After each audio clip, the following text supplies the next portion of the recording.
안녕하십니까. 송국근의 혼술이 매주 주말 보내드리는 정가 뒷담화 7월 16일 토요일에 인사드립니다. 홍준표, 지금 대구시장이죠. 홍준표 시장이 정치권에 있을 때 별명이 홍반장이었습니다. 홍반장. 동네 반장들처럼 어떤 집에 일이 있으면은 일일이 가서 참견을 한다. 그래서 뭐 어떻게 보면은 발이 넓다. 마당발이다. 그런 의미가 되겠죠. 자, 홍반장. 지금 대구시장으로 있는데 지지율이 떨어지고는 윤석열 대통령의 수호천사를 자임을 하고 지금 나섰습니다. 수호천사. 윤석열 대통령의 후견인. 자, 이런 역할을 시작을 했는데, 여러 가지 이 윤석열 대통령 주변에 대해서 비판의 목소리를 냈습니다. 윤석열 대통령을 어렵게 만드는 사람들에 대해서. 자, 우선 오늘 그 SNS에 올린 글을 보면은 최근 몇 가지 단상 이렇게 해서 한 3가지 정도 현안에 대해서 이야기를 했는데 대부분 윤석열 대통령을 옹호를 하는 자, 그런 글들입니다. 제일 처음에 경찰국 신설 문제가 있죠. 행정안전부가 이 경찰국을 신설한다고 발표를 했습니다. 그러니 경찰에서 상당히 반발을 하는 그런 움직임이 있죠. 여기에 대해서 일침을 가했습니다. 참고로 홍준표 시장은 검사 출신이죠. 모래시계 검사, 뭐 그런 이미지가 있습니다. SNS에 이렇게 씁니다. 홍준표. 경찰만 통제를 안 받는 독립공화국인가? 이렇게 했습니다. 검찰은 법무부가 통제하고 장악하지 않느냐? 경찰뿐만 아니라 다른 부처도 장악하지 못하는 정권이 나라를 담당할 수 있겠느냐? 이렇게 이야기를 했습니다. 자, 검찰은 법무부가 통제한다. 검찰은 법무부 검찰국에서 검사들의 인사 그리고 예산 문제를 다 다루고 있죠. 그런데 경찰은 왜 이 행안부 경찰국에서 인사와 예산을 하려고 하는데 거기에 반발하느냐. 이런 이야기입니다. 그리고 또 하나는 윤석열 정부의 골칫거리가 지금 이준석 국민의힘 대표죠.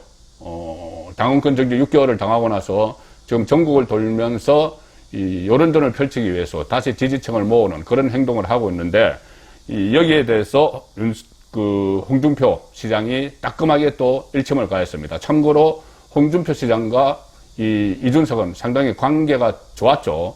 홍준표가 복당을 못하고 있을 때 그때 김종인 비대위 체제에서 복당이 안 돼서 당내 세력 확장을 못했는데 그때 이준석이 취임을 하면서 복당을 해줬습니다. 복당을 시켜줬습니다. 그래서 대권 주자 반열에 오를 수가 있었죠. 자, 그런데 이준석의 행동이 하도 지금 엉뚱하게 나가니 홍준표가 한마디를 했습니다. 이렇게 이야기합니다.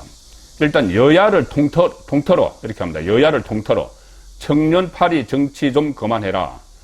자칫 청년 대표로 나서서 설치고 있지만 자칭 청년 대표로 나서서 설치고 있지만 나이만 청년이지 하는 행태가 기득권 구태와 뭐가 다르냐. 자, 이렇게 일침을 가했습니다. 여야를 통틀어 했으니, 민주당의 박지현, 지금 당대표 출마하겠다고 하는 전 비대위원장까지 통틀어서 싸잡아서 비판을 한 거죠. 이준석, 박지현. 여야를 통틀어 청년파리 정치 좀 그만해라. 자칭 청년 대표로 나서서 설치고 있지만, 나이만 청년이지 하는 행태가 기득권 구태와 다를 게 뭐가 있느냐. 자, 이렇게 일침을 가했습니다.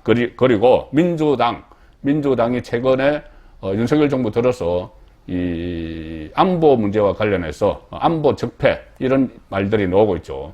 이 서해 우리 공무원 피살 사건 그리고 지금 최근에 문제가 된 것은 10장의 판문점 현장 사진이 공개가 됐죠. 탈북 어민 북한에서 16명을 살해하고 탈북을 했다는 의혹 아직 의혹입니다. 확실한 거는 우리 쪽에서 확인을 아예 안 했기 때문에 그 의혹을 받고 있는 북한 어민 2명을 판문점 통해서 강제로 북송하는 그런 장면의 사진이 지금 국제적으로 논란이 되고 있습니다. 한국을 인권 야망국으로 보는 그런 상태로까지 왔죠. 이것을 두고도 민주당은 신북풍, 지금 북풍몰이다 이렇게 주장을 하는데 여기에 대해서 홍준표 시장이 또 한마디 했습니다. 아니 5년 내내 북풍 정치를 해놓고 김정은 이중대로 밝혀지니까 그게 지금 반격이라고 하느냐. 신북풍 이게 반격이라고 하느냐. 이렇게 또 민주당에 대해서 강하게 비판을 했습니다. 문재인 정권 시절에도 홍준표 시장은 이 위장평화 이 남북관계에 대해서 그런 이야기를 많이 했었죠. 자, 그리고 지금은 이 김정은 이중대, 문재인 정권은 김정은 이중대 역할을 해놓고 지금 와서 그때 잘못했던 일들이 밝혀지니까 신북풍 하면서 윤석열 정부를 공격하느냐, 이렇게 또, 윤석열 대통령을 옹호를 했습니다. 자, 그뿐이 아니고 또 정치 선배 입장에서 홍준표 시장이, 윤석열 대통령에게 뭐 코치도 하는, 그런, 글들도 올리고 있습니다. 11일 날 페이스북에 올린 글인데, 강복절에는 국민 대통합을 위해서 이명박 전 대통령 등 여야 정치권 인사를 대대적으로 사면을 하고 또 경제 재도약을 위해서 이재용 삼성전자 부회장 등 경제계 인사들도 사면하길 윤석열 대통령에게 요청한다. 이렇게 이야기를 했습니다. 물론 이명박 전 대통령은 홍준표 그 시장과 상당히 가까운 사이죠. 자, 그래서 뭐 그런 것을 배제를 하고라도 어쨌든 지금은 국민 대통합을 위한 메시지가 필요한 때이니까 지금 윤석열 대통령이 초반에 워낙 어려움을 겪고 있으니 이 대사면을 해서 국민 통합에 앞장설 필요가 있다. 이렇게 정치 대선배로서 코칭을 하는 겁니다. 또 이런 그 글도 올렸습니다. 아울러서 8.15 때 코로나로 고통받는 서민들의 신용 대사면도 검토해달라. 자, 이렇게 코치를 하는 이 글들도 계속 올라오고 있죠. 최근에 이 SNS 글 보면은 거의 다 윤석열 대통령을 비판을 하지 않고, 오히려 윤석열 대통령을 공격하는 쪽을 강하게 꾸짖는, 자, 그런 활동을 하고 있는데, 제가 일전에 한 2번 이런 그 해석을 해 드린 적이 있습니다. 아마, 홍준표 시장에 취임하면은 그 시점을 전후해서, 상당히 윤석열 대통령을 공격을 할 것이다. 왜냐하면은, 이 박근혜, 이명박 정부 시절에 박근혜 전 대표를 벤치마킹 하지 않겠느냐. 그 분석을 해드린 적이 있습니다. 박근혜 전 대표가 당시에 이명박 대통령 시절에 계속 MB 정부를 공격을 했죠. 뭐 4대강 사업도 그렇고, 언론법도 그렇고, 또 세종시 수정 문제를 놓고, 사사건건 이명박 대통령과 대치를 하면서 미래 권력으로 자리를 잡았습니다. 그것이 박근혜, 차기 대통령 후보 박근혜의 존재 기반이었죠. 이명박 전 대통령에 대해서 날선 비판을 하고 지적을 하는 것. 그것이 뭐 부정적인 의미가 아니고 좀 잘못 간다 싶으면은 계속해서 공격을 하는 그런 방식으로 차기 권력으로서, 미래의 권력으로서 이 자리매김을 했는데 홍준표도 그렇게 하지 않겠느냐. 홍준표가 박근혜 역할을 해서, 이명박, 그러니까 윤석열 대통령을 때리면서 본인의 존재감을 키울 것이다. 그런 분석을 제가 해드렸죠. 그래서 대구시장으로 스스로 하방을 하면서 SNS 정치를 할 것이다. 말씀을 드렸는데, 하방에서 SNS 정치를 하는 건 맞는데, 지금은 아직은 윤석열 대통령을 공격을 하지 않고 엄호를 합니다. 왜 그럴까?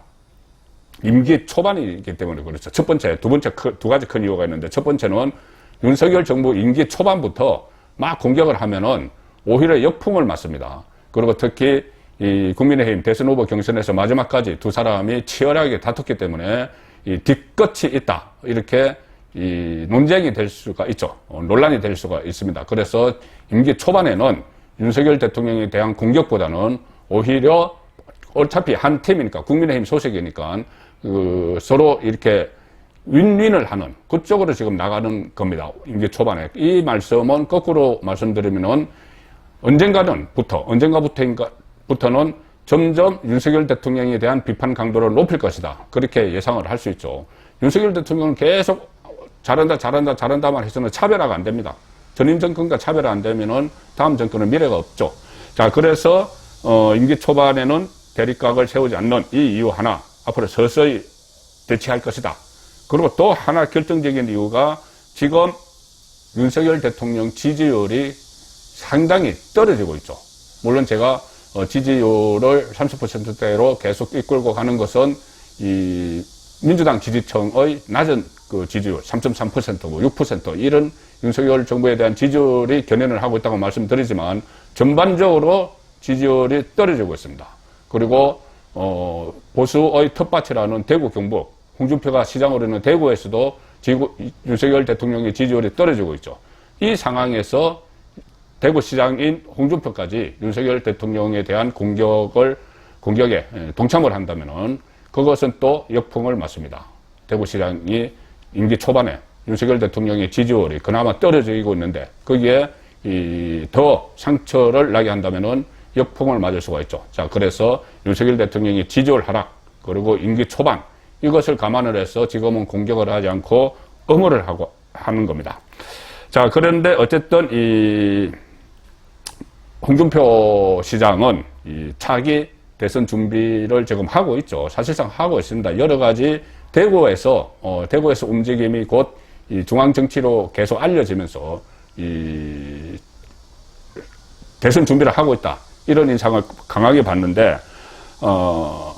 최근에 이 취임한 지 보름 만에 공공부문 개혁 정책을 잇따라 발표를 했는데, 대구시 공공부문의 개혁 정책을 잇따라 발표를 했는데, 이것도 공교롭게 윤석열 대통령과 호흡을 맞추는, 이 보폭을 같이 맞추는 그런 발표들이 잇따랐습니다. 뭐냐면은, 윤석열 대통령이 대통령 직속의 여러 가지 위원회를 다 정비를 하겠다고 이야기를 했죠.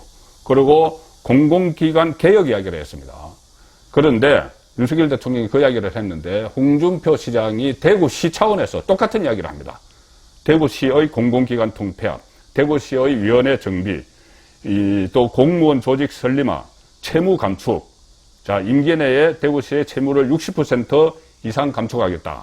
그리고 이 채무의 무서움을 이야기하면서 또 감성적인 이야기도 했죠. 어릴 때 7살 때 고리대금업자가 엄마를 머리채를 잡고 창녕의 길거리를 끌고 다녔다. 그래서 빚의 무서움을 이야기하면서 채무를 60% 이상 감축하겠다. 자, 이렇게 하는 것은 공공부문 개혁 정책을 이렇게 발표하고 하는 것은 물론 윤석열 대통령과 호흡 맞추기도 있지만 본인이 4년 동안 대구시정을 정말 잘해야지 인정을 받는 겁니다. 리더십을 인정을 받죠. 물론 경남도지사를 하면서 진주오령 폐쇄 같은 이런 강력한 정책을 시행하는 그런 그 시험도 치렀지만은 이번은 분명한 목표가 4년 동안 대구시장을 하고 5년 후에 벌어지는, 그로부터 1년 후에 벌어지는 대선에 출마를 할 대권 주자이기 때문에 관심이 더 집중됩니다. 그래서 대구시정을 성공으로 이끌어야지 홍준표에게 대권도 있기 때문에 이렇게 강력한 개혁 정책들을 잇따라 발표를 하고 있는 것이죠. 대구시정의 성과를 내는 것이 곧 대권의 길을 다시 닦는 거다. 그래서 국정 운영 능력의 시험대가 되는 것이 대구시정입니다. 자, 그리고 잘 알려지지 않았지만은 홍준표 시장은 다음 대권을 준비한다는 그런 상징적인 인사를 최근에 하나 단행했습니다. 뭐냐면은 각 시도마다 서울에 서울지사가 있습니다. 명칭은 서울지사, 서울사무소 또는 서울 본부 이렇게 되어 있는데 대구시는 서울본부입니다. 이 서울본부가 하는 일은 주로 예산 처리되면은 대구시 예산 확보를 위해서 대구시 출신 국회의원 또 보좌진들과 호흡을 맞춰서 예산 확보 노력을 많이 하는 그런 부서죠. 자, 그런데 지금까지 대구시의 본부장은 전부 공무원이었습니다. 대구시 공무원이었습니다. 자, 다른 경북도 같은 경우는 서울 본부장이 공무원이 아니고, 원래, 그러니까는 의공이죠. 아니, 널상 공무원이 아니고 의공, 별정직 공무원인데 정치권에 있던 인사가 들어갔는데, 대구시가 지금까지는 공무원들이 다 널상 공무원들이 본부장을 맡았지만 이번에 대구시 인원을 7, 8명 되는 인원을 전부 대구시로 원대 복귀시키고 새로 배치를 했습니다. 그런데 대구시 서울본부장이 홍준표 국회의원 시절에 비서관을 했던 인물을 대구시 서울본부장으로 전격 앉혔습니다. 자, 그러면은 지금까지는 대구시 서울본부의 역할이 예산 확보의 전진기지인데 이것은 대권의 전진기지도 앞으로 겸하게 되는 그런 역할을 읽을 수가 있죠. 국회의원 시절에 비서관을 서울본부장으로 앉혔다. 자, 그래서 대선 캠퍼 전진기지 역할을 할 것이다. 자, 이런 것도 5년 후의 대권 구도를 볼 때 충분히 정치적인 의미를 부여할 수 있는 그런 어떤 조치들입니다. 그것도 조금 전에 말씀드린 대로 윤석열, 홍준표 새 정부 초기에 개혁 그 정책들을 쌍끌이로 이끌어가는 그런 모습도 보이는데, 자, 홍준표 54년생이죠. 2027년 다음 대선 되면은 73세가 됩니다. 그래서 마지막 도전이 되겠죠.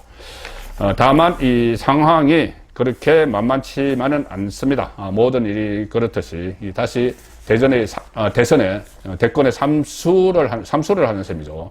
한 번 출마를 했고 한 번은 최종 예선까지 갔고, 자, 벌써 이 세 번째 도전인데, 이 상황이 되니 새로운 도전자들도 막 부상을 하고 있습니다. 가령 한동훈 법무부 장관 같은 경우에 5년 후에 어떤 일이 벌어질지 아직 아무도 알 수 없지만, 지금 현재로서 홍준표의 자기 대권 주자로서의 입지는 그다지 강하지 않습니다.